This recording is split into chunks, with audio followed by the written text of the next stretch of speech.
rolling. Okay. Hello, Louisiana Beer Reviews. We're going to go quick on this one. We got people eating. We don't want to interrupt their lunch here.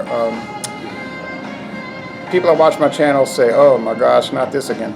Steel Reserve. Most people that watch my channel, however, cannot get this version, the 6%. This is sold in Louisiana and some other select states.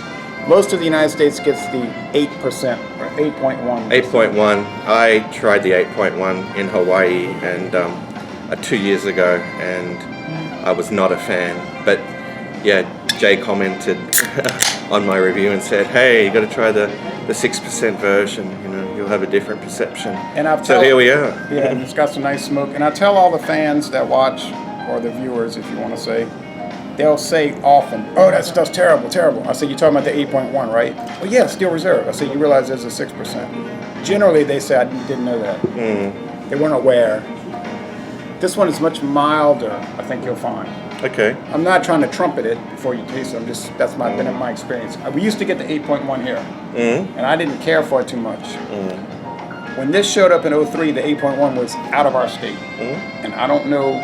It's probably a distributor decision more than the Miller decision. Yeah. Because it's been owned by Miller since 2001. They bought it out from an independent company. Okay, so they were, in fact, originally independent. It was called Mackenzie River Corporation. Oh, they're the same company that owned St. Ides. St. Ides. Yeah. And I think they were more of a brand developer than an actual brewery. Miller may have made it for them all along. Okay. But they might have said, well, heck, we'll just buy it from you. And they might have said, oh, no, here's what we'll pay you. Oh, yes. Yeah. That kind of offer thing. you can't refuse. Right. I don't think Mackenzie River Corporation ever actually had their own facilities. Okay. You know, those kind of things. The appearance. It's a somewhat hazy golden color, actually. There's a bit of haze in there. And it's a much deeper gold than the Bush. Oh, yeah. Most definitely. Reasonably effervescent. The head's dissipated really quickly for me. Yeah, it must just be this glass. I don't know if it's the... Yeah, it might be, because this one seems clear. Yeah. That might have a film on it. That New York Giants glass. Yeah. Well, the Bush seemed quite clear, yeah. Can be deceptive. Or it could be slightly smoked. That's affecting this differently than it did the Bush. I don't know. I'm not a scientist, although I've watched many science fiction movies. Yeah. Standard. Yeah. A bit of sweet grain, although it's relatively faint. That's all I can really get from it. Very faint. That 8.1 is going to have a much stronger bouquet. Oh, it did. Yeah, if I remember rightly. Yeah, had a kind of tartness to it. Yeah, even in the aroma. Ready to dive in? Yep, let's dive in. Cheers. Cheers.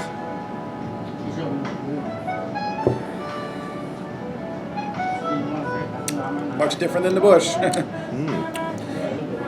That is a really different beer to the 8.1. Like chalk and cheese, really. Yeah. That's really nice. Smooth. Leaning towards full-bodied. You're getting those sweet grains up front. No real bitterness to speak of. I can't really detect any hop presence in this. It's a very round beer. They probably have enough hop extract to balance out the beer being overly sweet. There is a honey note, I notice. Yeah, you're quite right, actually. Yeah, it's got quite a high viscosity, like not oily, but just a sort of smoothness that I mean a regular lager It doesn't tend to have. necessarily, though, have that twang that a lot of the malt liquors have. Yeah. Maybe that's why they don't call it malt liquor. They call it high gravity lager. Because perhaps there's some process that's different. You know, like if you did King Cobra in Old English and Colt 45, you'll get that, I call it a malt liquor twang. It's like, in the flavor, there's like a little twist to it. Yeah. This just has a straightforward lager taste. Yeah, very much so. The that 8.1 has just that bite that just is so grating. This one is a smooth operator. Yeah, I mean, it's so drinkable in comparison to the 8.1 version. And I used to buy it often because they used to have at Walmart the 16-ounce cans, a six-pack of 16-ounce. They had it for years for $3.88. Wow. So, you know. That's just amazing value. But it started to creep up. But still, I can go to some stores and get a six-pack of these, not this size can, but a six-pack of the pint cans for about $4.50. $4.50. And you can get 12 packs of this beer for about $8. Wow. 12 pack. I guess it'd be remarkably higher in Australia for 6%. Yeah, I'd hate to think how much they charge there. But this is not sold there anyway. No. They may have malt liquors in Australia. I don't know. They don't call them that, obviously. No. The closest thing I think they had to a malt liquor, like I was saying, was the Tui's Extra Dry Platinum. But I think they lowered the ABV of that, and I don't know whether it's even available in the market anymore. I haven't seen it for at least 5 years. Yeah. But over there in your country, an easy drinking, smooth 6% lager, they're just not around. No, I mean not locally. Like any of the locally, mass-produced Australian beers are generally between 4 and 5% ABV. And you have to be really careful about something like this because with the drinkability, you could run into some personal problems. Yeah, because I don't know, like if in a blind taste test, I wouldn't guess this was 6%. This drinks like it was maybe just over 5%. And that's the kind of thing that can sneak up on you, I think. Oh, yeah. I mean, one 24-ounce can, you'd probably be fine. But if you got too brave and drank two, and then I was at the store today and I saw they had a 42-ounce bottle for $2.19. Wow. And if you drank one of those, I mean, you're just going you're going to get hit. Blindsided. Yeah. Anyway, so what kind of, it's crisp, finish, nice lacing. What kind of score would you give it? In terms of a score out of 10, I'd probably give this variant of Steel Reserve an 8.5 out of 10. Yeah. I was going to say B+, so you're saying B.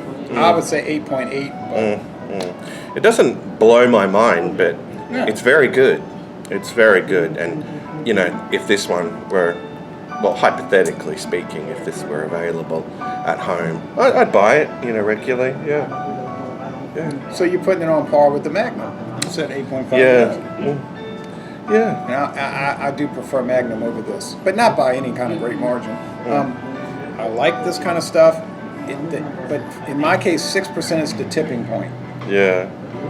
6.0, it's a wonderful experience for me. When I get up to that 8.1, even 7.5 for these Helles lagers, these bright lagers, it's just like some kind of claw in my face. It's just. Yeah, I know what you're saying, but I think anywhere between 5.5 and 6 is a great ABV for a lager.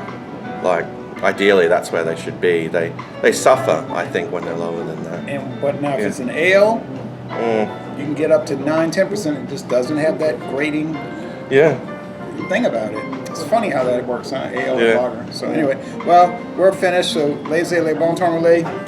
A very good beer, excellent beer. I'm going to end this review by saying, y'all come on down to southeastern Louisiana. And until next time, fare thee well, all. You take care.